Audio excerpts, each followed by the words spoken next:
cuando les dije a los otros, bueno, pidámosle a la editorial que nos deje publicar el preprint, me dijeron, no, es que no se puede. Entonces yo me metí a Cherpa Romeo, que es el sitio, no, sí se puede. No lo hagamos, pues yo vamos a entrar, esperemos un año, pues no había que esperar un año, pero como uno publica con otros, uno tiene cierto respeto y espera un año sin haber que esperar, es decir, también hay mitos que por eso necesitamos mucha organización los profesores, es decir, a veces tomamos decisiones que no son reales y no son basadas en mitos de dónde publicar, dónde no publicar, por eso hay que estar más informados al respecto.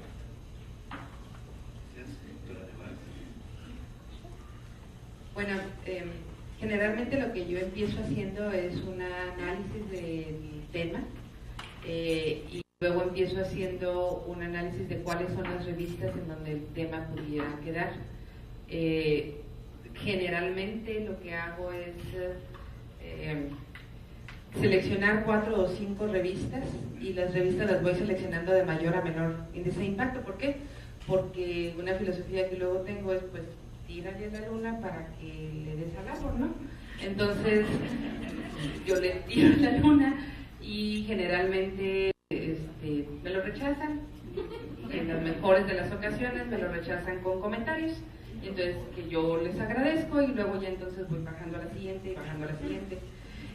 Algo que luego a veces no hacemos es platicar de estas cosas, ¿no? De platicar, parecería que publicas y entonces ya lo logras así muy maravilloso. Luego yo lo que a veces hago es platicar de esas experiencias. Por ejemplo, el año pasado tuvimos la maravillosa experiencia de que en 2 semanas me rechazaron un artículo de 3 revistas diferentes.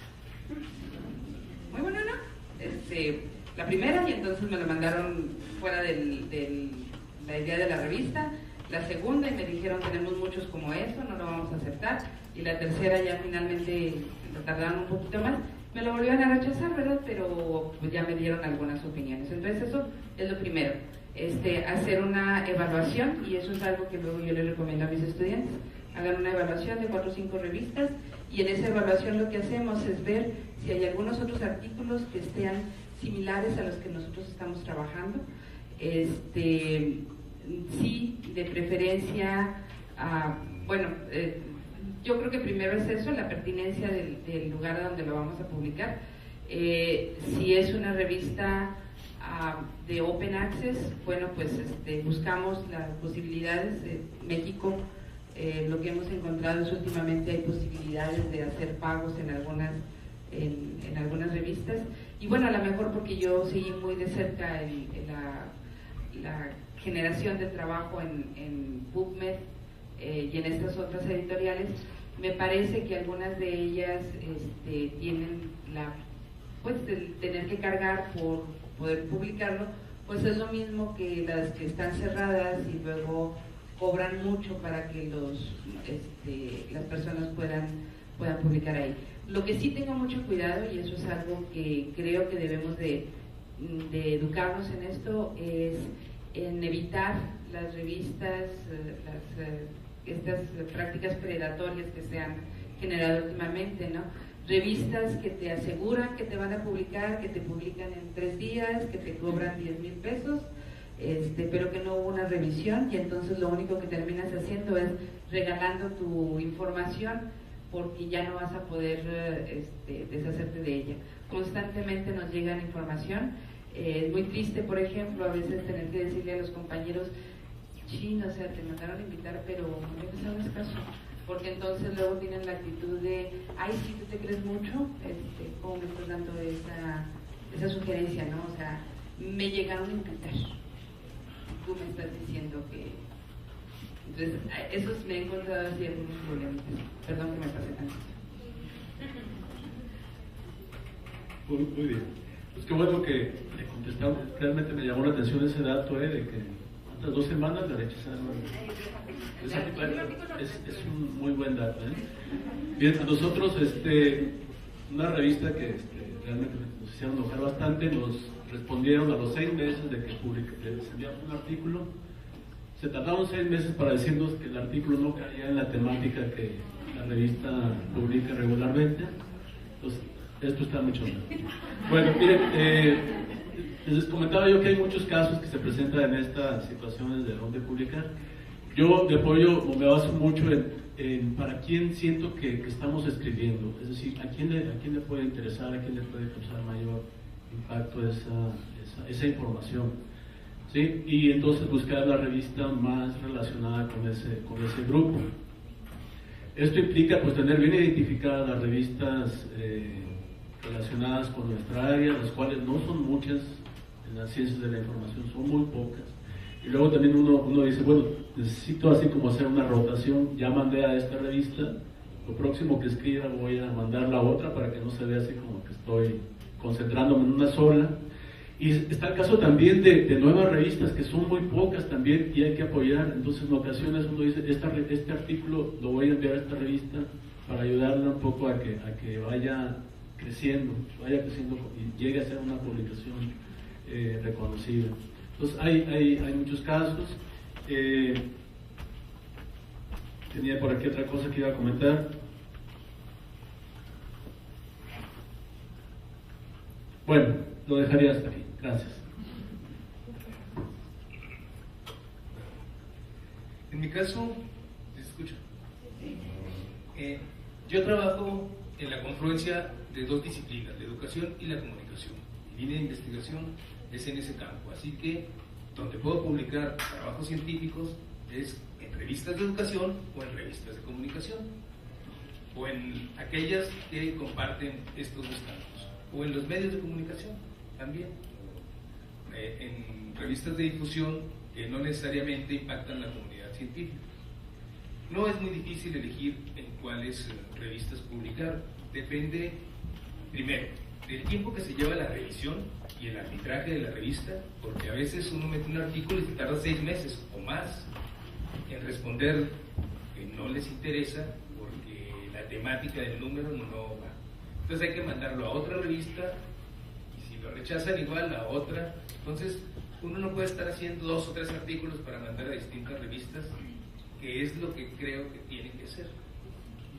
En un rato, en alguna de las otras preguntas me referiré a un aspecto que me parece preocupante, que es la mercantilización de la ciencia y cómo la presión por publicar una buena cantidad de productos de mediana calidad implica que nos repitamos mucho los investigadores, es decir, que repitiemos, por decirlo, o sea, como decía un republicano español, que uno publica y republica y republica y republica. Entonces, generalmente, si tengo que publicar 2 artículos en un año, porque es lo que me presionan, o 3 artículos, entonces tengo que elegir una revista de educación, por ejemplo, y luego reescribir mi artículo para una revista de comunicación, y luego esperar el tiempo necesario para ver si me lo rechazan o me lo aceptan o si cabe en la temática.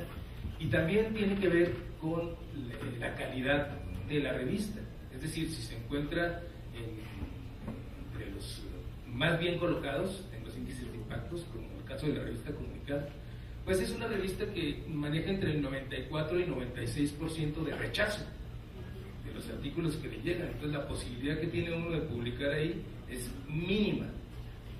Y luego van bajando de nivel JCR, ICI, Scopus, y hasta que encuentra uno dónde puede publicar. La otra condición es si el artículo está en inglés o en español y se puede publicar en una revista nacional o en una revista internacional, y también el interés para los públicos o para las audiencias o para los lectores que puede tener la temática que estamos tratando de difundir. Las publicaciones domésticas, por ejemplo, en las revistas de la propia universidad o en la editorial de la universidad, son poco valoradas. Ni la propia gente de la universidad lee a veces lo que uno publica. Entonces, bueno, esas son las disyuntivas para seleccionar dónde publico o dónde no publico. Muchas gracias. Me gustaría agregar otra posibilidad, que es cuando alguien más toma la decisión por nosotros. En este caso sería nosotros, que somos todos autores publicados, cuando nos está leyendo, nos van a leer, nos van a identificar, muchas veces son otros investigadores haciendo citas, pero también nos encuentran en ustedes representantes de editoriales, editores de revistas, y entonces esa otra posibilidad es la invitación. Estimado académico, investigador, lo invitamos a escribir para este número especial o para este capítulo de esta compilación bibliográfica que estamos haciendo. ¿Qué le parece? O incluso una enciclopedia. Claro, se relaciona también con lo que dijo la doctora Nevares de las revistas predatorias. Hay que tener cuidado con quién nos invita. Y las revistas predatorias, digamos que tienen un modus operandi que está bien claro, que es cuando nos llega un correo que tiene distintos tipos de letra de distinto color y se ve bien feo, eso es una revista predatoria donde la pongan, ¿sí? Y una revista que en mi vida he escuchado de ella y una editorial que no me suena pero para nada. Con índices falsos. Y con índices falsos. El índice de factor de impacto de Google, por ejemplo, eso no existe, ¿no? O que dice, estamos en el Web of Science, pero nos dan una liga, un vínculo o una evidencia en que están nada más las citas. Sí, pues fue citada por artículos que fueron publicados en revistas en Web of Science, pero la revista como tal no está. ¿Sí? Y son revistas que identificamos porque nos dice pues que la publicación cuesta tanto y sale en tanto tiempo y no va a haber arbitraje. ¿Sí? Entonces esas son las predatorias. Ya cuando vemos una invitación de alguien que sí conocemos, pues ahí decidimos si hacemos caso o no hacemos caso. Las buenas invitaciones serían parte de ya un colega, que identifiquemos el nombre, una editorial comercial, y pues también otra manera de identificar, yo que quizás tengo menos tiempo en esta mesa publicando, tener al menos una publicación en cada editorial para comenzar. Bueno, seguimos con la siguiente pregunta. Pregunta número 3. ¿Prefiere publicar con editoriales comerciales o en acceso abierto? Consideren su respuesta ventajas y desventajas en cuanto a acceso, impacto, prestigio y visibilidad de cada opción. Empezamos con el doctor Uribe. Bueno, a esa pregunta yo creo que es distinto el mundo de las revistas al mundo de los libros.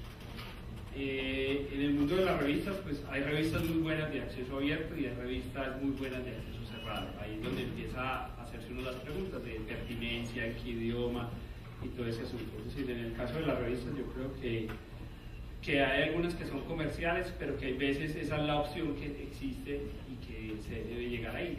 Yo sí tengo como la preferencia de que tarde o temprano pueda caer en abierto. Hay revistas comerciales que ni tarde o temprano lo dejan en abierto.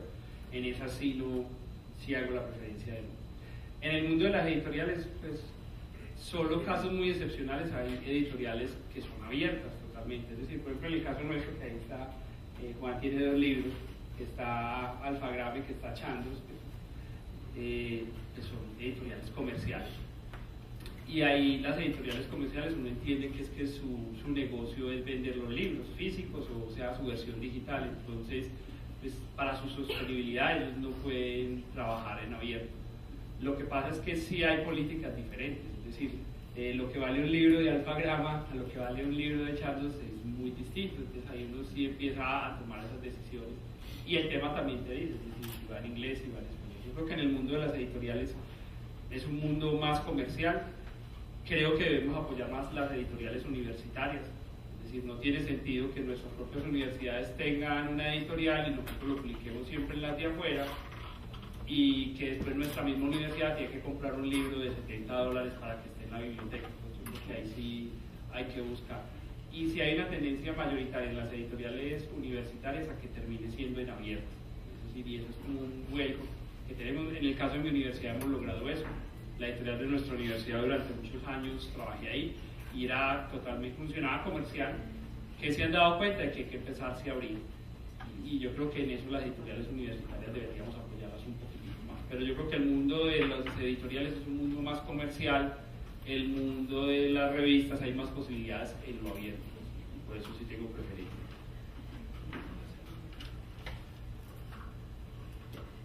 Bueno, en relación, yo creo que vamos por ahí en el mismo sentido que había comentado ahorita.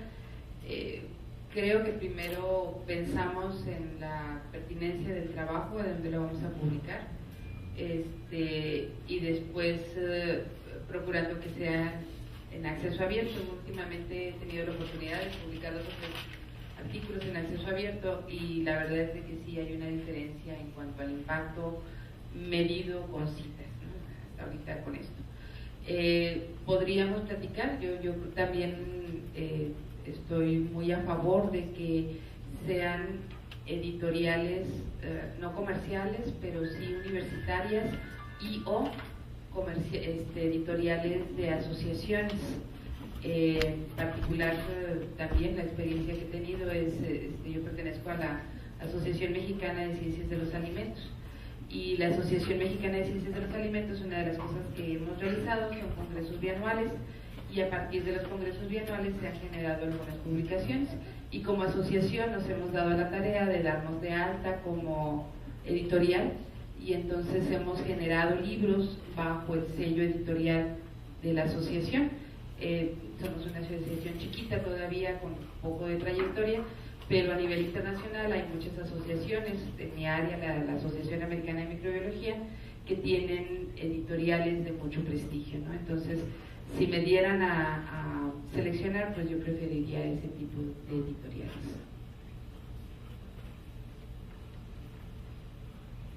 Bien, estoy muy de acuerdo con lo que ya han comentado los panelistas anteriores. Yo creo que ninguno de nosotros tenemos interés en obtener beneficios económicos a través de nuestras publicaciones. Nos interesa más que lo que escribimos, que lo que publicamos llegue a más personas que puedan serle útil.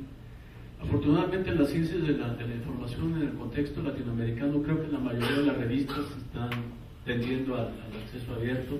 Eso me da gusto, pero por otro lado, los investigadores o quienes estamos evaluados constantemente nos ponen así como reto publicar en revistas extranjeras, y me parece que en este momento las que están mejor cotizadas, las que se consideran como mejores revistas extranjeras, no son las de acceso libre. Muy de acuerdo en cuanto que el tema de los libros es otro ámbito, ¿sí? A mí también me gustaría que hubiera una mayor disponibilidad de acceso a libros publicados por universidades. Sin embargo, regresamos al viejo tema de que las universidades regularmente no tienen eficientes canales de distribución de sus publicaciones. Es incierto. En México apenas están, por ejemplo, desarrollando algunos repositorios institucionales para que uno pueda localizar ahí los libros de esas universidades, ¿sí? Pues es bastante incierto qué va a pasar con las publicaciones. Además de que nosotros como investigadores, no sé si ustedes sepan, estudiantes, que en los sistemas de evaluación de la producción científica no se considera así como muy bueno publicar dentro de la misma universidad. Tiene uno que buscar en otra universidad, en otro lugar. Hay una frase por ahí en el refranero popular que dice el conocimiento científico es patrimonio de la humanidad. Yo lo creo firmemente. Por eso yo prefiero publicar en revistas de open access, de acceso abierto. A veces, bueno, esto lo sabrá mejor el doctor Uribe, yo no soy experto en ese asunto, pero entiendo que el proceso de indexación o de asignación de niveles de impacto, como con algunas empresas como Thomson Reuters o ese tipo de instancias que validan o le dan valor a las revistas, establecen como indicadores la relación que hay entre el número de artículos publicados y el número de citas que tienen esos artículos. Entonces, en lugar de publicar muchos artículos para difundir la ciencia, publican poquitos, pero que se citen mucho para poder subir en estos índices, en estos niveles. Algunas de estas revistas cobran por publicar. aunque sean, bueno, o sea, serias, de alto impacto, de todas maneras cobran, porque a veces las revistas de acceso abierto pues no son negocio. Entonces, ¿a quién le cobramos lo de la publicación?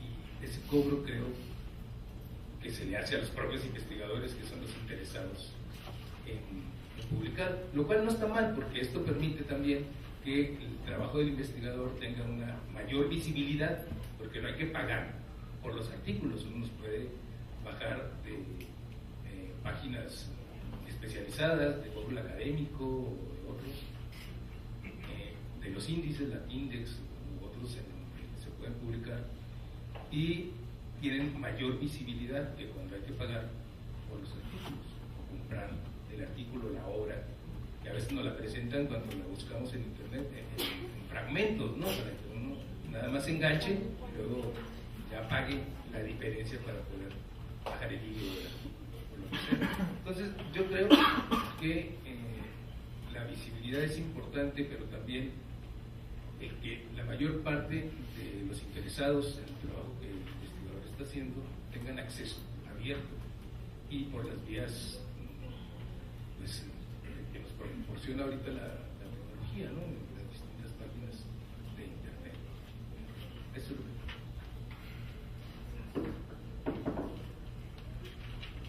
En mis cursos sobre publicaciones con profesores, yo les pregunto, maestros, ¿por qué quieren publicar? Y la pregunta provocadora mía es, ¿quieren obtener dinero? ¿Quieren incrementar su percepción salarial con las publicaciones? Entonces dicen, bueno, sí. Bueno, les informo, maestros, que al publicar investigación no van a obtener dinero prácticamente. A menos que saquen libros y que ustedes sean un Drucker, un Sanger, ¿no? Uno de estos bestsellers, ¿no? De disciplinas mucho más, digamos, populares que las nuestras. Me voy un poco a mi historia personal de publicación, para explicar los siguientes puntos. Cuando estaba en la licenciatura, ya que ya estaba participando en conferencias, escribiendo cosas, me iba al 100% por el acceso abierto. Digamos, año 2004 al 2006, el acceso abierto ya estaba en pleno a nivel mundial, en Latinoamérica tenía cerrado, ¿no? Ya estaba el repositorio disciplinario en Ciencias de la Información, el IS, y entonces publicaba todo en abierto. Pero entonces hubo un momento en que me di cuenta del ecosistema, ¿no?, de evaluación, digamos, capitalismo salvaje, de las editoriales y pues los sistemas de evaluación, y yo dije, publicando todo en el IS no voy a llegar a ningún lado. Es el problema. El problema de, pues, este lado bien bonito del acceso abierto, de dar el acceso a todo el mundo sin ningún costo, pues, perfecto por ese lado, pero a nivel de evaluación no iba a llegar a ningún lado. ¿Qué es lo que hice una vez que empecé a publicar con revistas? Bueno, mi política actual es artículos de revistas, solo publico en revistas de Villa Verde. Como decía el doctor Uribe, busco en Alfa Romeo, si no conozco la revista, la política, pues que por lo menos usualmente ponen un embargo de tiempo para compartir el artículo, pero yo puedo compartir la versión final en el repositorio de mi elección. Porque fíjense, si ustedes publican en revistas totalmente cerradas, hagamos un diagrama de Venn, ¿no? Imaginemos un diagrama de Venn. Las personas que están interesadas en mi investigación. El otro círculo sería las personas cuya institución tiene acceso a la publicación o que tiene el dinero para pagar mi artículo. Entonces encontramos que es una intersección muy chiquita. Entonces, pues, la vía dorada la veo menos factible, ¿no? Porque es o el investigador, o el cuerpo académico, o es la institución o el patrocinante que está de acuerdo con pagar hasta miles de dólares porque el artículo sea de inicio de acceso abierto. Está un poco más difícil, ¿no? Y luego, pues, complementar con los programas institucionales de publicación, pues creo que nos toca fortalecer, sobre todo en Latinoamérica, el posicionamiento de estos programas de editoriales, digamos, porque programas editoriales de las universidades grandes en Estados Unidos tienen indizados sus libros en Scopus, por ejemplo, pero ¿cuántos programas editoriales de universidades latinoamericanas. Hay unos pocos, me atrevo a decir que ninguno, quizás muy poquitos. Lo podemos ver con las revistas que hay indizadas en Latindex, que tienen miles de revistas, diría que todas las revistas latinoamericanas están en Latindex prácticamente, versus las que tienen el sello de calidad de DOA, que es el directorio de revistas de acceso abierto. Tiene cientos de revistas latinoamericanas, pero les comento que son unas 8 o 9 que tienen el sello de calidad. Y eso es mayormente porque los editores de esas revistas no han hecho la tarea mínima de tener unos indicadores mínimos, o más que indicadores, características. Si la revista está en español, metadatos en español y en inglés, en cuanto a resúmenes, a títulos, a palabras clave y otras características básicas. No hay razón para no tener el sello de calidad. Bueno, me excedí yo mismo. Vamos a ver la otra pregunta. Pregunta 4.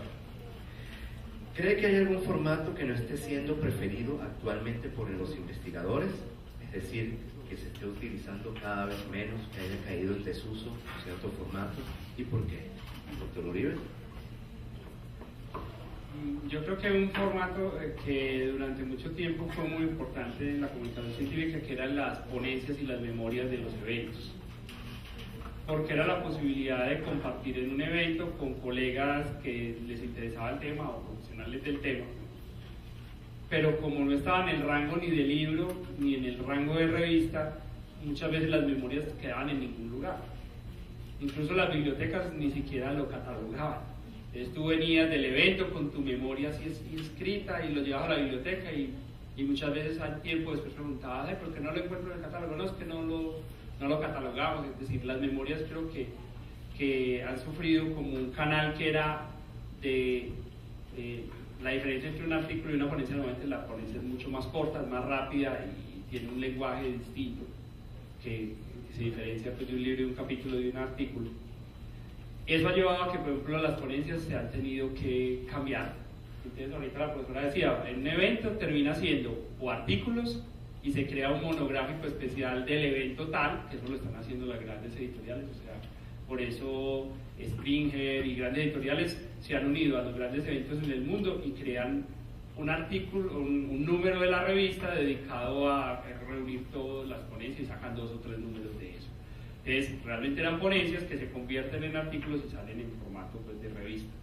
O son ponencias que se convierten en capítulos de libro y se sacan como libros. Entonces le sacan ISBN, le hacen todo el asunto. Yo creo que las ponencias han perdido mucho ese papel que era una publicación que iba para profesionales.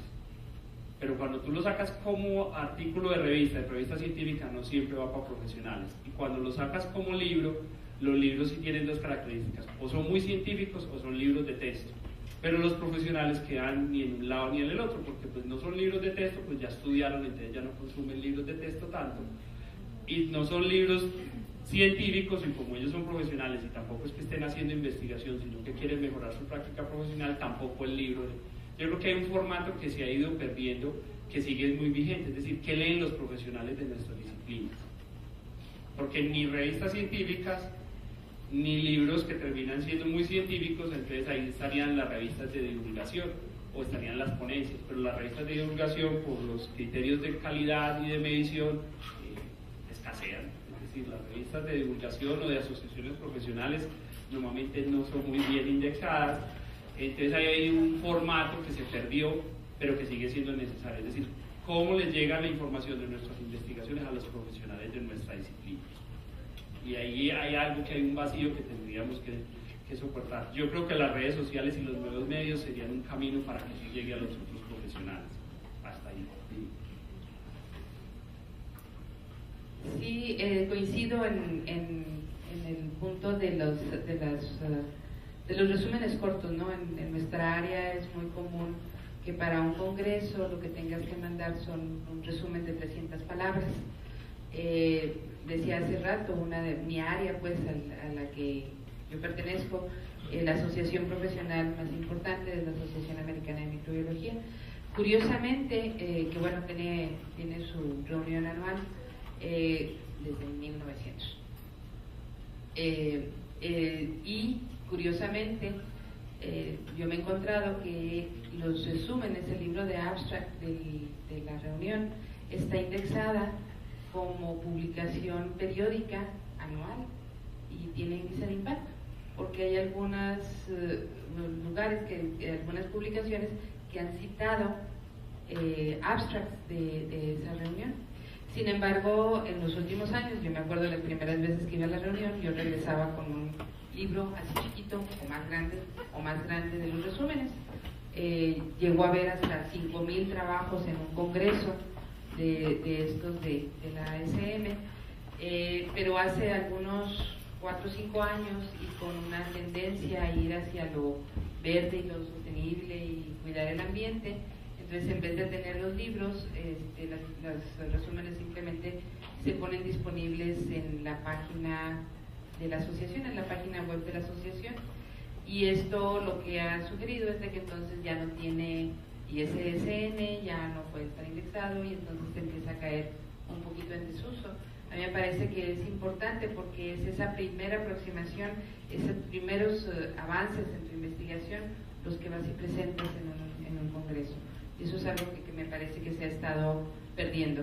Aprovecho para contarles, en función de lo que decían ahorita del acceso y del impacto, una experiencia que tuve hace algunos años en donde fui invitada, recibí una invitación para hacer una colaboración en una revista. Entonces fue una invitación así que me gustó mucho, ¿no? El trabajo académico y la rigurosidad del trabajo de la revista. Entonces acepté, hice una ponencia que en mi caso es así como que yo digo que es mi niño querido porque es el único artículo en donde yo soy único autor. Fui como único autor, que es algo poco común en nuestras áreas. Se publica, pero la revista es una revista de una editorial que estuvo tratando de crecer, una editorial japonesa, que entonces era cerrado, totalmente cerrado. Y entonces era mi querida publicación, pero yo no podía difundirla mucho, ¿no? Una revisión. Hasta hace 2 o 3 años que la editorial nos mandó decir, pues es que los costos de mantenimiento de la editorial ya no los pudimos sostener, entonces a partir de este momento la editorial ya no sigue publicando, y lo que se ha publicado al momento lo dejaron simplemente como de acceso abierto, y entonces en ese momento yo fui muy feliz, tomé el artículo y lo puse en ResearchGate porque entonces ya lo podía compartir, ¿no? Pero pues son de esas cosas en las que dices, bueno, yo aprecié mucho la invitación, pero pues era difícilmente divulgable.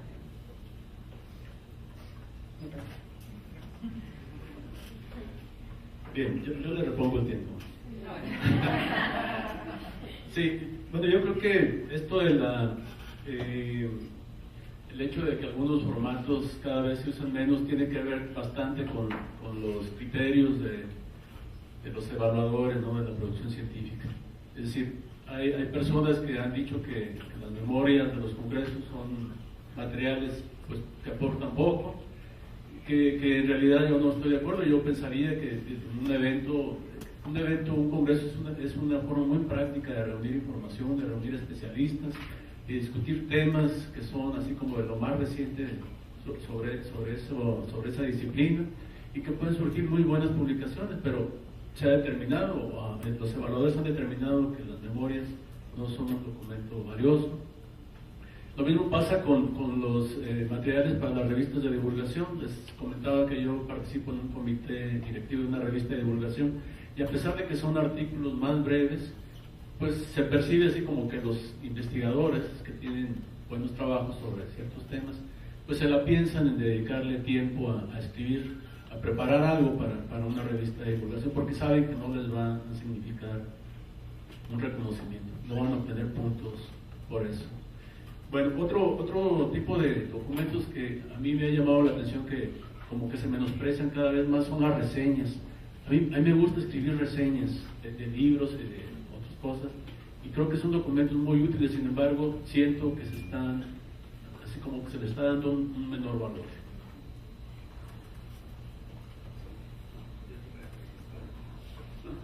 Sí, es verdad, de los criterios de los evaluadores y también de la clasificación de la ciencia, ¿no? Es decir, día acusamos esa cuestión de las ciencias duras, las ciencias blandas, quién publica en revistas científicas estrictas o de metodología dura, o quién en ciencias sociales y humanidades, qué criterios hay en unas y en otras, o la metodología que se utilice. Hay revistas que prefieren una metodología cuantitativista estricto, otras que aceptan metodologías complicadas, mixtas, como le llaman a veces, ¿no? En fin, son muchos criterios que tienen que ver con todos estos aspectos. Pero efectivamente, alguien comentaba, ¿sirve la publicación para ganar dinero? Bueno, a los investigadores y a los profesores universitarios definitivamente sí. Tenemos que atender a los requerimientos, por ejemplo, del CONACYT, para poder lograr las metas, los criterios que nos marcan, o el PRODEP de publicación. Y comentaba al principio, a veces se prefiere la cantidad con una mediana calidad a un buen artículo con una buena calidad. Hay grupos de investigación en universidades en el mundo que les lleva 2, 3 o 4 años en terminar una investigación y en publicar un artículo. Aquí ni pensarlo. Aquí tenemos que publicar un promedio de 3 artículos por año si queremos acreditar la próxima evaluación del Sistema Nacional de Investigadores. Entonces, yo creo que efectivamente se privilegia de alguna manera la publicación de artículos. Estoy de acuerdo, las ponencias en congresos no califican para el Sistema Nacional de Investigadores, no califican para poder, no califican ni para la beca de desempeño académico. Ahora, ¿no? Y existe el riesgo de que si uno mete una ponencia en un congreso, eso se publica y luego si uno mete esos datos en un artículo, no pasa por los sistemas de antiplagio, ¿no? Porque detecta que eso ya está en algún lado. Entonces eso genera un fuerte problema para el investigador, porque la verdad es muy difícil escribir una ponencia de un artículo de difusión y un capítulo de libro y 2 o 3 por año sin repetirse, ¿no? Sin decir, bueno, pues es que en el artículo anterior dije esto, pero es más o menos lo mismo que he venido trabajando. Entonces, bueno, sí, por eso yo prefiero ya dejar sin publicar las ponencias en congreso, porque no aparezca, ¿no? Porque ese material me puede servir luego para elaborar un artículo. Otra cuestión, si todavía tengo un minutito, es que aquí en los formatos se habla de patentes también como formatos de difusión de la ciencia. Les asombraría, para quien no lo sabe, la cantidad de patentes que tiene publicada la Universidad Autónoma de Chihuahua, por ejemplo. Ninguna. No hay una sola patente por el formato del registro de patentes en México. Miren, un investigador tiene que investigar, hacer un gran esfuerzo por investigar, luego publicar, hacer un gran esfuerzo por publicar y luego cacarear su publicación para que tenga visibilidad, ¿no? Tiene que convertirse en un promotor de su trabajo para que la gente se interese un poco, lo vea o algo así. Para registrar una patente significa gastar dinero porque cuestan caras. Luego hay que tener dinero para explotar la patente, si no, esa patente se pierde al cabo de un tiempo, que no es lo mismo una patente que la propiedad intelectual, esa no se pierde nunca, y esa no cuesta, entonces hay que pagar esa diferencia. Pero poca gente registra patentes precisamente porque no tiene dinero, porque a veces las instituciones, aunque apoyen, digamos, el registro, luego no hay manera de encontrar quien financie o las condiciones son draconianas para quien registra las patentes. Y finalmente esa patente se pierde y alguna gran compañía, algún gran capital la toma, la explota y al investigador a veces ni el reconocimiento le da. ¿Sí? Entonces, bueno, entre los formatos yo creo que hay algunos que se prefieren también por todas estas razones que tienen que ver con esto que califiqué al principio de mercantilización de la ciencia, de la técnica, ¿no? Amén de las connotaciones que tiene la palabra conocimiento, que luego comentamos qué significa para los expertos en información y conocimiento, qué significa para los tecnólogos, qué significa para los científicos y qué significa para los políticos, ¿no? Son cosas. Muy bien. Creo que hay una concordancia completa entre los compañeros que está en desuso prácticamente la ponencia, la conferencia en un libro de memorias. Pues el formato más delicado ahorita, porque uno se pregunta, ya que hay que procurar de no repetir publicaciones y tratar de que sean sustancialmente distintas una de otra, ¿no?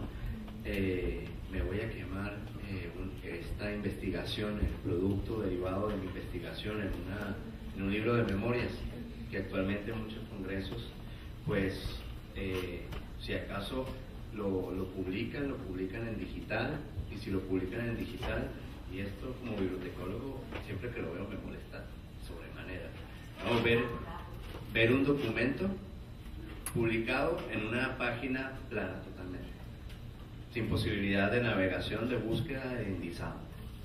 Es decir, que el libro de memorias ni siquiera lo va a reconocer Google Scholar.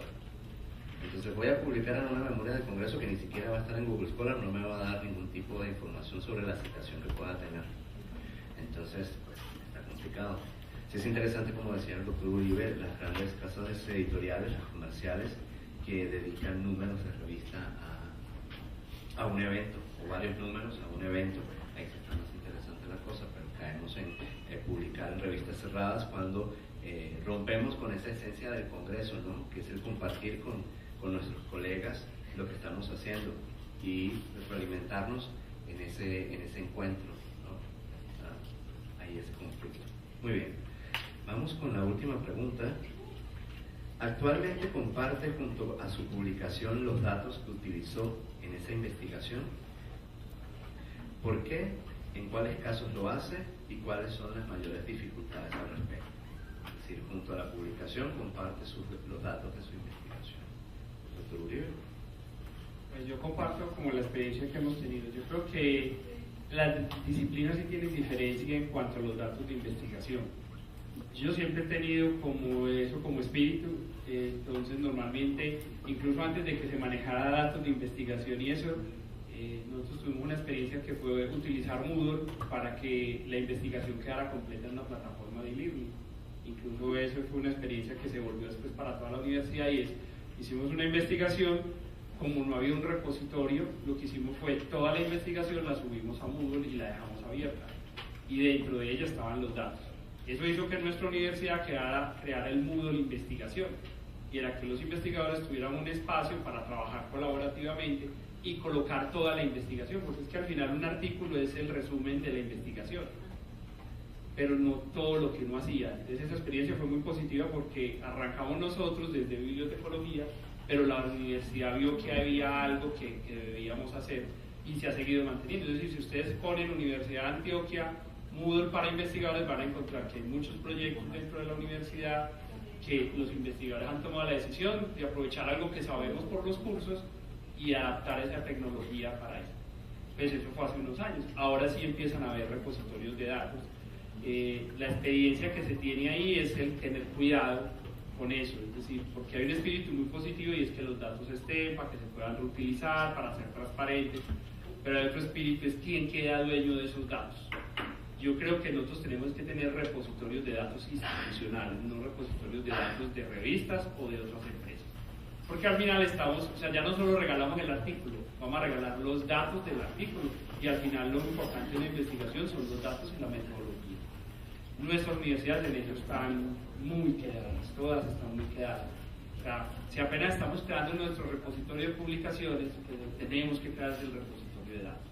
Es decir, nuestros datos de investigación tienen que quedar en nuestra institución y que ese repositorio hable con otros repositorios de datos de proyectos mundiales, en eso sí está muy bien. Pero lo que se está ocurriendo ahora es que las revistas te piden los datos y uno se tiene que leer la letra menuda porque a veces se están pidiendo los datos para quedarse con los datos. Y te dicen, por allá abajito dicen, pero y estos datos van a seguir siendo nuestros y de utilización solamente nuestra. Y les regalamos todo. Yo creo que ahí hay que tener mucho cuidado. Yo sí soy un defensor de compartir los datos y las metodologías, pero eso debe ser institucional. Es decir, porque es que cuando hacemos una investigación, la investigación no es nuestra, la investigación es de la institución. O sea, se nos ha olvidado que el derecho moral siempre es nuestro, los autores, pero el derecho patrimonial es de quien nos financió. Si nos financió nuestra universidad y nuestras universidades no se han dado cuenta de eso. Y por el afán del ranking, de publicar, de que seamos visibles y el impacto y responder a los organismos de gobierno, estamos entregando todo. Y los otros saben utilizarlo, es decir, ellos saben muy bien. Entonces el profesor decía ahorita con las patentes, eso está ocurriendo en muchas universidades. Patentamos, el Instituto de Investigación del país premia muy bien las patentes, lo valora muy bien, y después no se mantiene la patente, y lo que hace es que una patente que no se mantenga, pues puede llegar un otro tercero y coge la patente y le hace su explotación, y el que pagó la investigación, el que investigó y el que hizo todo, ni lo vio, ni siquiera le dan después la citación.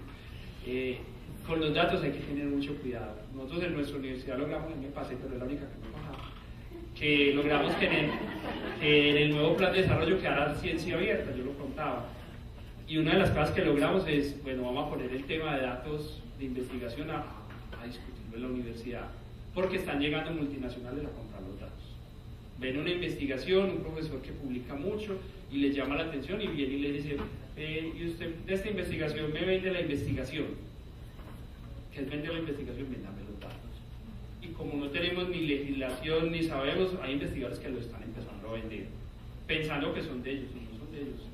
Los datos son de la universidad, al final si es pública, los datos son del país. Y nosotros no tenemos derecho de venderlos. Por eso debemos defender es hacerlo en nuestra propia institución, que se conecte con el mundo, pues para no ser cerrados. Sí, comentaba yo que realmente es poco el tiempo en el que se ha empezado a fomentar la publicación de datos, ¿no? Se me hace interesante, es una propuesta interesante. En el área a la que yo podría comentar es no precisamente de una editorial, una de las áreas que luego he trabajado es el asunto de microbiología predictiva, que es el uso de datos de crecimiento de microorganismos bajo diferentes circunstancias para proponer cómo crecen en otros lados. Y entonces en eso, las gentes que han sido pioneros es gente del USDA en Estados Unidos, de una universidad en Inglaterra y de una universidad en Australia. Y entonces ellos hicieron un consorcio en donde generaron un software, entre otras cosas, paquetes computacionales para hacer el análisis de datos y generar modelos predictivos.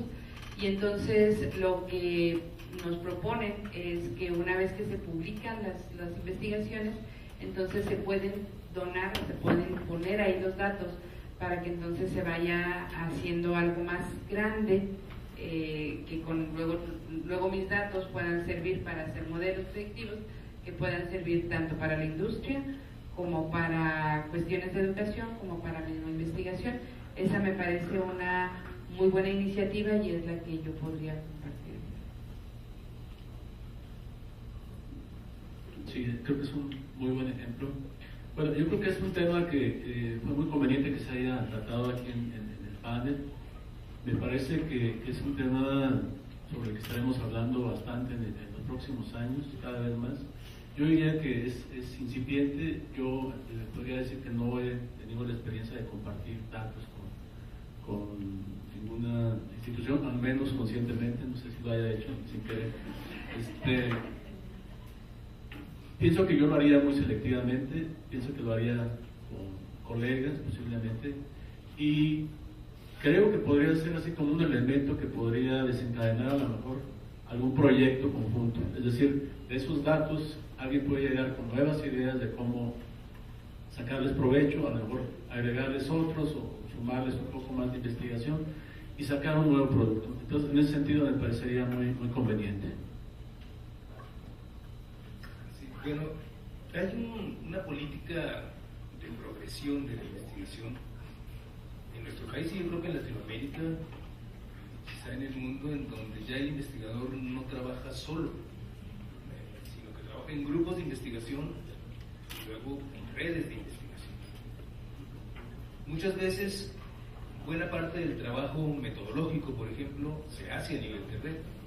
Eso pasa, por ejemplo, en las redes que yo participo, en donde diseño de los instrumentos, la validación de los instrumentos, la metodología se diseña y se prueba en distintos países, por ejemplo, y hay restricción sobre qué datos se pueden difundir, también porque uno no puede publicar de manera local, por ejemplo, la metodología o publicar un instrumento que fue trabajado al interior de la red, porque eso otros miembros de la red tendrán también oportunidad de aplicarlo en sus respectivos países o comunidades o colectivos para investigaciones semejantes. Entonces, hay que seleccionar qué tipo de datos, qué tipo de información puede hacerse público, además de la restricción inherente al tamaño de los artículos, todo lo que se puede publicar ahí.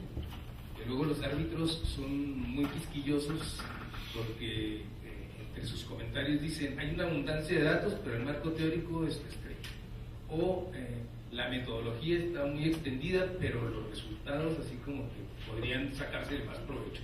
Pues sí, pero en 3.900 palabras, 15 cuartillas, ¿cómo le hace uno para alcanzar todo eso? Entonces a veces hay que sacrificar un poco el tipo de datos que uno dice, es que esto es muy importante, a mí me encantaría que esto se considere, pero a veces no es absolutamente necesario para el artículo en su conjunto, y a veces otros investigadores que trabajan en red dicen, un momento, por favor, estos datos no los toques o no los publiques todavía o no se difunden hasta que hagamos este tipo de publicaciones en tales revistas, ¿no? Y luego ya se pueden liberar, por decirlo así.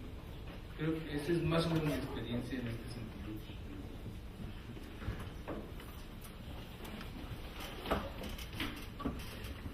En una de nuestras últimas publicaciones, que se trata de un análisis de indicadores bibliométricos de revistas latinoamericanas en distintos índices, fue la primera vez que compartimos datos de investigación. Y comparto esta anécdota porque aquí vemos varias de las dificultades que pude identificar en compartir los datos de manera abierta. No tengo dónde compartirlos a nivel oficial, mi institución no tiene un repositorio de datos.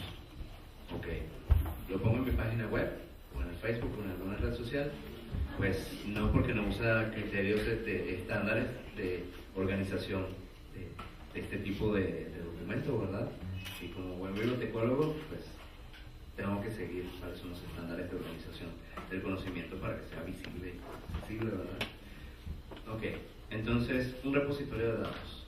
Ya por otra investigación conocí a uno llamado DRIA y estaba con otro candidato, Mendeley Data. Mendeley es propiedad del Sevier, una de las más grandes y más antiguas editoriales académicas, ¿no? O científicas.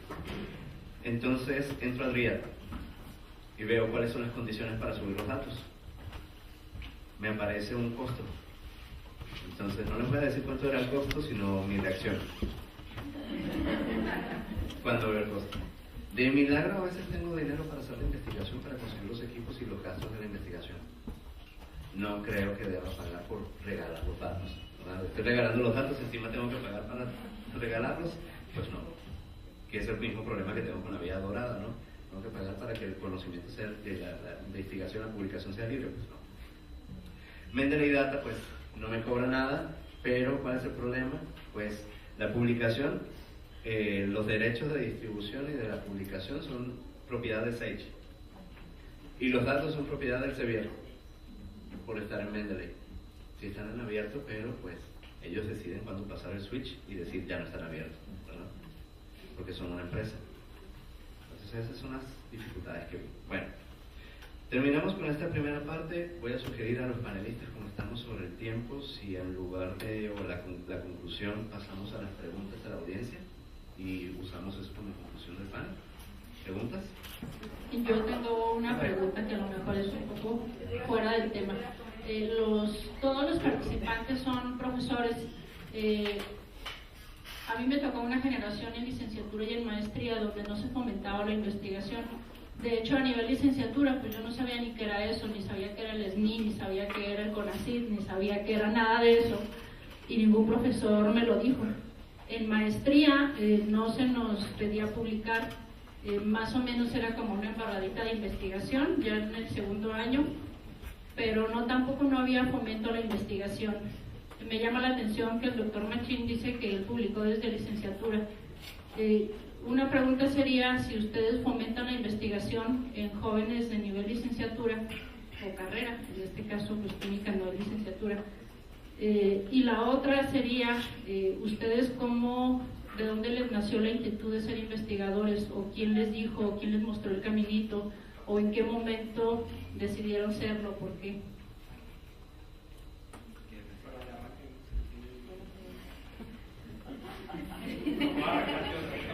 Bueno,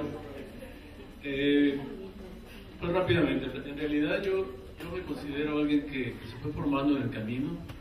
Es decir, yo me considero más bien alguien que trabajó primero con experiencias concretas y quiso compartirlas, y fue aprendiendo a escribir para compartirlas, y fue aprendiendo a identificar medios. En realidad esto lo hice ya en la vida profesional. Dentro de mi formación en la licenciatura, pues realmente nunca tuve necesidad de escribir. En la maestría, pues solamente la tesis. En el doctorado, pues igual. Bueno, ya para el doctorado sí tenía que haber estado escribiendo bastante. Pero bueno, es algo que aprendí sobre la marcha, ¿sí? Y creo que me gusta. Me gusta escribir, me gusta leer, entonces es algo que considero que posiblemente no es el caso de todos. Y quería comentar también que yo creo que efectivamente en este panel estuvimos hablando de un nivel de conocimientos, en algunos casos bastante precisos, que yo me preguntaba en ciertos momentos si todos ustedes podían identificar las diferentes temáticas que estuvimos manejando. Y yo creo que cada vez van a ser más comunes algunas de ellas, y que es importante que ustedes se familiaricen con ellas. Fueron como 3 preguntas, ahí va. ¿Cuándo decidí? No sé. Yo creo que desde el momento, no sé, siempre me interesó mucho la ciencia, y a lo mejor a veces lo comento mucho con los estudiantes, no con el afán de sentir como presunción, pero yo estaba segura que el primer semestre que yo entré a la universidad, yo estaba segura que quería hacer un doctorado y dedicarme a investigación en cualquier parte del mundo, y así como que el sueño o la ilusión era, en la universidad están las personas a las que cuando hay un problema la sociedad se puede acercar a preguntarles, y eso es algo que a mí me interesaba mucho. Entonces eso era así como que yo lo tuve muy claro desde siempre, y sí te puedo decir que durante la licenciatura pues no fue así como que una gran inspiración. Había de mis maestros, de mis queridos maestros, había solo 2 profesores que tenían maestría. Todos los demás eran profesores con licenciatura.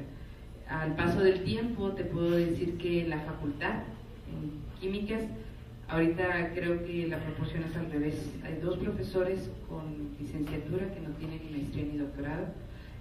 La proporción de profesores con doctorado es muchísimo mayor. Creo que los estudiantes tienen mucho más acceso a estas ideas, ¿no? ¿Y qué tanto lo vamos permeando? Yo creo que lo vamos permeando en el sentido en el que podemos estar frente a los estudiantes y contar nuestras historias. El otro día, el semestre pasado, así rapidísimo, tuve yo una clase de último semestre que era es una materia que se supone que es para promoción de la investigación, y yo decía, ya en último semestre, o querías hacerlo o no. Y entonces tenía estudiantes que tenían cara de, tengo que chutarme la materia que no me interesa, ¿no?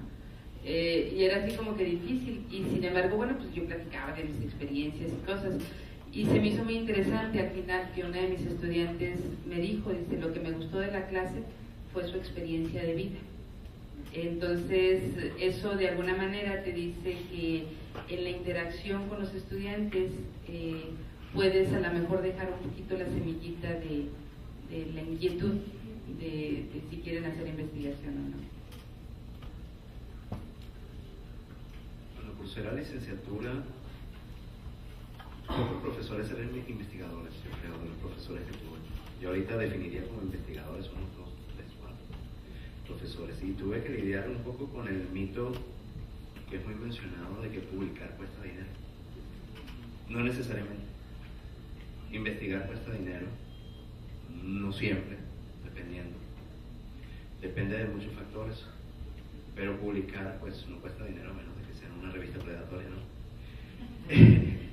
Y pues la otra parte de mi respuesta, lo poco que han podido ver mis alumnos de mis clases, empezamos semestre hace poquito, creo que sí han podido notar que traigo muy a colación temas de investigación dentro de lo que cabe en la discusión de los temas, y si les comento, por ejemplo, de alguna investigación reciente, si el tema me lo permite.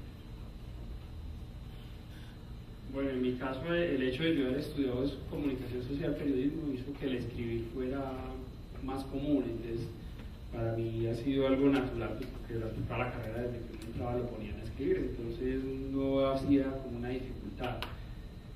Con los estudiantes yo creo que sí hay algo que debemos hacer los profesores, y es que debemos escribir con los estudiantes. Yo creo que eso ha sido una experiencia para mí muy bonita, porque muchas veces yo he sido autor con un estudiante.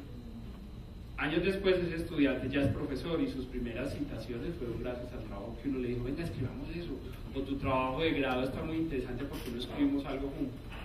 No es que el estudiante no lo pueda hacer solo, sino que realmente cuando uno lo hace con un profesor, pues el profesor tiene un poquito más de experiencia y se le abren más puertas. Es decir, cuando una editorial selecciona artículos, también selecciona cuando el autor ha escrito otros artículos. Es decir, ser un autor nuevo es más difícil, pues porque si yo tengo uno nuevo y un autor que ya ha escrito y solo escojo uno de los dos, pues escojo al que ya ha escrito. Pues es un sentido común. Yo creo que he tenido experiencias muy bonitas. O sea, a mí me encanta escribir con el estudiante que en Colombia se dice de parar bolas. Es decir, yo siempre le digo, bueno muchachos, ¿quién quiere escribir algo con nosotros? Pues para hablar de nosotros porque es como el grupo de investigación. El estudiante que pone cuidado ha sido autor con sus profesores. Yo creo que nosotros tenemos ese deber, porque es que uno va haciendo carrera al escribir, y yo no le puedo decir al estudiante, bueno, haga la tesis y saque un artículo. Eso se está volviendo moda, pero eso es una moda por ranking. Por ejemplo, en nuestra universidad había la moda de que para graduarte de la maestría tenías que hacer la tesis y publicar en una revista de impacto. Pues eso es vergonzoso. Eso lo que quería era que el grupo de investigación, ese artículo le sumara para su grupo, y el profesor que era el tutor lo pusieran ahí aunque él no escribió nada. O sea, no es acompañar al estudiante. Yo creo que uno tiene el deber, si ha tenido experiencias, de acompañar al estudiante y aprender con él, porque muchas veces hay estudiantes con muchas capacidades y lo pueden superar a uno. Pero lo otro es solamente sumar artículos. Entonces, que como hay que tener 3 al año, me anotas a mí para que sea uno de los que a mí me sumen. No fue un proceso de acompañar al estudiante. Yo creo que uno sí tiene el deber. Esas eran 3 preguntas: una, el escribir; uno, el acompañar; y la otra es creer que lo que nosotros hacemos vale la pena. Yo se los digo a los de bibliotecología: mire, los bibliotecólogos son de las profesiones que menos escriben, pero menos escriben es porque no creen como que lo que hacen valga la pena. Yo cojo una revista norteamericana de la ALA, que es la Asociación Norteamericana de Bibliotecología, y yo encuentro artículos en esa revista de una paginita, y es un bibliotecólogo contando su experiencia. Yo le digo a los estudiantes, ¿ustedes por qué no pueden hacer lo mismo? Es decir, nosotros le hemos puesto también al escribir demasiada, pues que hay muchos lugares para escribir. Yo no tengo que escribir solo en revistas científicas, yo puedo escribir en el boletín de la asociación, en la revista de la biblioteca, y todos ahí vamos ganando experiencia.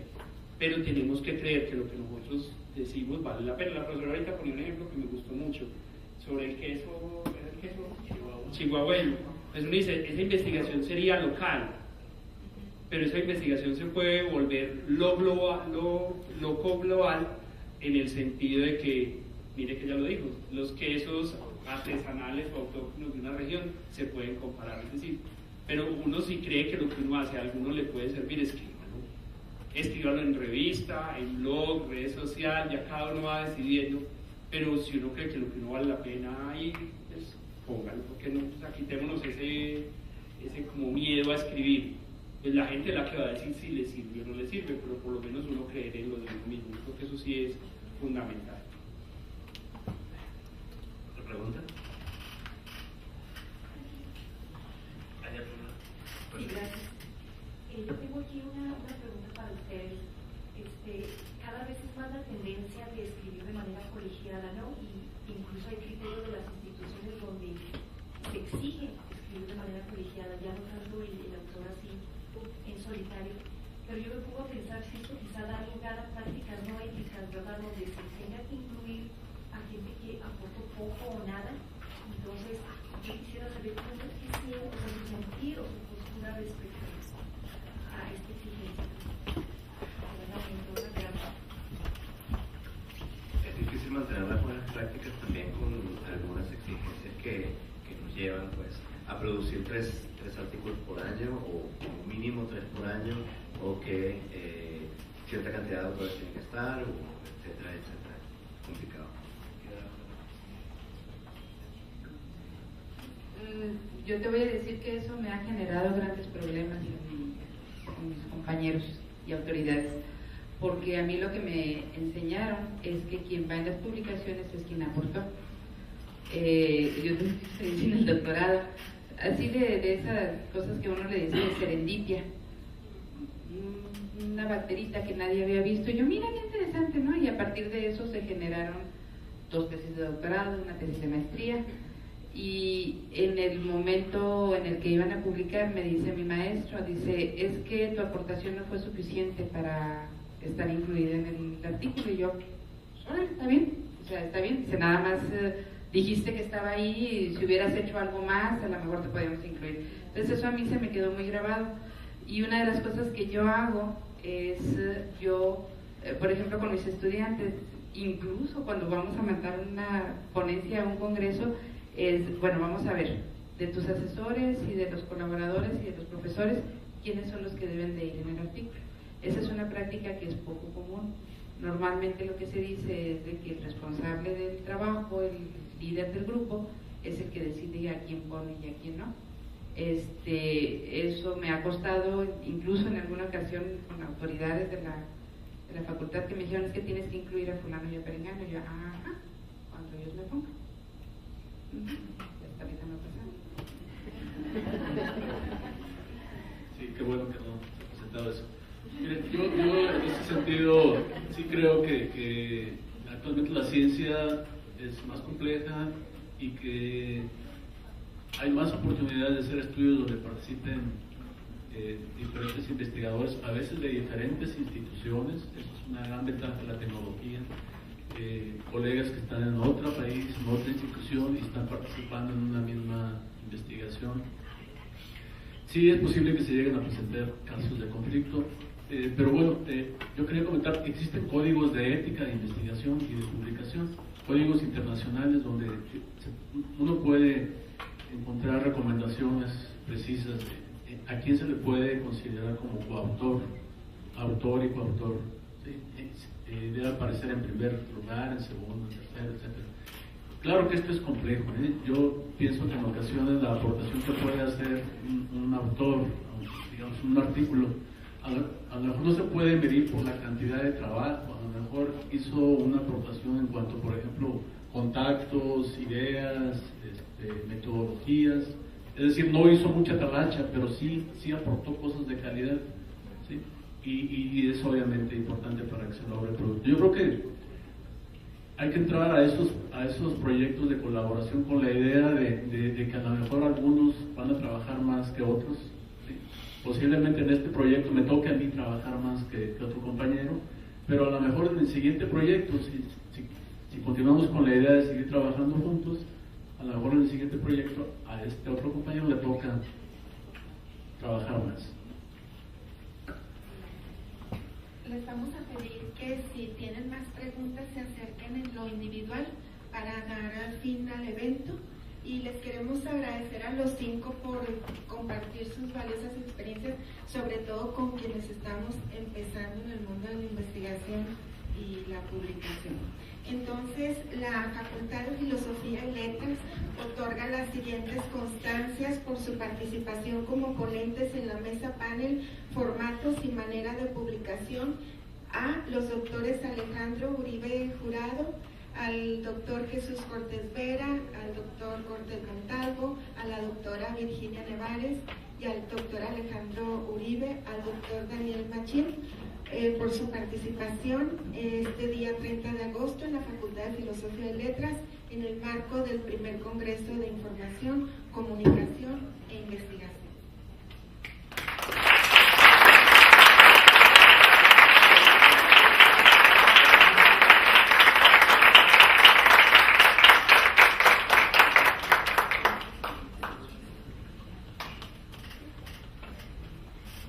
Muy bien, antes de concluir el día de hoy, queríamos aprovechar que tenemos audiencia para compartir con ustedes que recién llegan de Argentina el último libro del Cuerpo Académico de Estudios de la Información, Gestión de la Producción y Comunicación Científica en Instituciones de Conocimiento, su volumen 1, Visiones teóricas de la economía del conocimiento y del rol de los profesionales de la información. Los autores, doctor Javier Tarango, doctor Juan Machín y doctor José Refugio Romo González.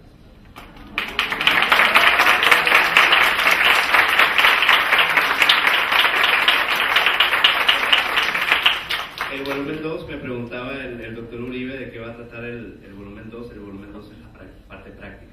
Ahí está la teoría. Está haciendo visibilidad que viene. Exacto, el segundo va a tener mucho que ver con estos temas que estamos viendo. Muy bien, muchas gracias por su atención.